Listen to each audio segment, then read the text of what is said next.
চট্টগ্রামের পটিয়া উপজেলায় মার্সা ও ঈগল পরিবহনের ত্রিমুখী সংঘর্ষে এক যাত্রী নিহত এবং অন্তত 15 জন আহত হয়েছেন।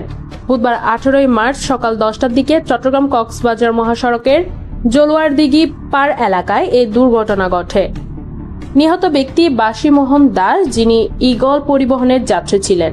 আহতদের মধ্যে গুরুতর 4 জনকে চট্টগ্রাম মেডিকেল কলেজ হাসপাতালে পাঠানো হয়েছে। স্থানীয় সূত্র, হাইওয়ে পুলিশ ও প্রত্যক্ষদর্শীরা জানান, পিছন থেকে যেটা আসছে ওটা হচ্ছে ওনাকে এটাকে ধাক্কা দিচ্ছে। এটা ধাক্কার পর প্রথমে স্লিপ খাইছিল, স্লিপ খাওয়ার পর আবার এখান থেকে দুয়ার কারণে গাড়িটাকে অর্জন দেখেন মাঝখান আবারই গলে সেখান থেকে দুইটাই তো ঘটনা বলতে রেলি এমনি এমনি লাগে দিন তো ও লাগানোর পরে মানে কি দু বললে মানে কি কিছু দেখানো যায় মানে কি গাড়ির দাগা টুন্ডা কি এলো দেখানো যায় মার্চ হলে অন এই দিলে কক্সবাজার নতুন বিদ্যুৎ নাই দিল অনেক ইগল তো দুমান হলে মানে দুয়ার হারানো দেখানো হয় নিজে কি মুখোমুখি সংঘর্ষ। কক্সবাজার থেকে চট্টগ্রামমুখী মার্সা পরিবহনের একটি বাস বিপরীত দিক থেকে আসা ঈগল পরিবহনের একটি বাসের সঙ্গে মুখোমুখি সংঘর্ষে জড়িয়ে পড়ে।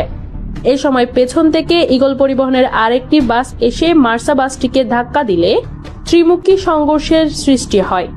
এতে 3টি বাসের চালক, যাত্রীসহ অন্তত 15 জন আহত হন। আহতদের মধ্যে 9 জনকে পটিয়া উপজেলা স্বাস্থ্য কমপ্লেক্সে নেওয়া হলে কর্তব্যরত চিকিৎসক বাসী মোহন দাসকে মৃত ঘোষণা করেন। অন্যান্য আহতদের মধ্যে কয়েকজন প্রাথমিক চিকিৎসা নিয়েছেন।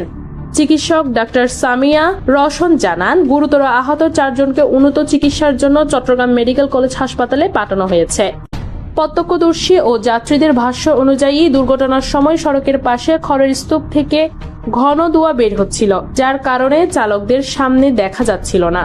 হঠাৎ ব্রেক করার পরই সংঘর্ষটি ঘটে।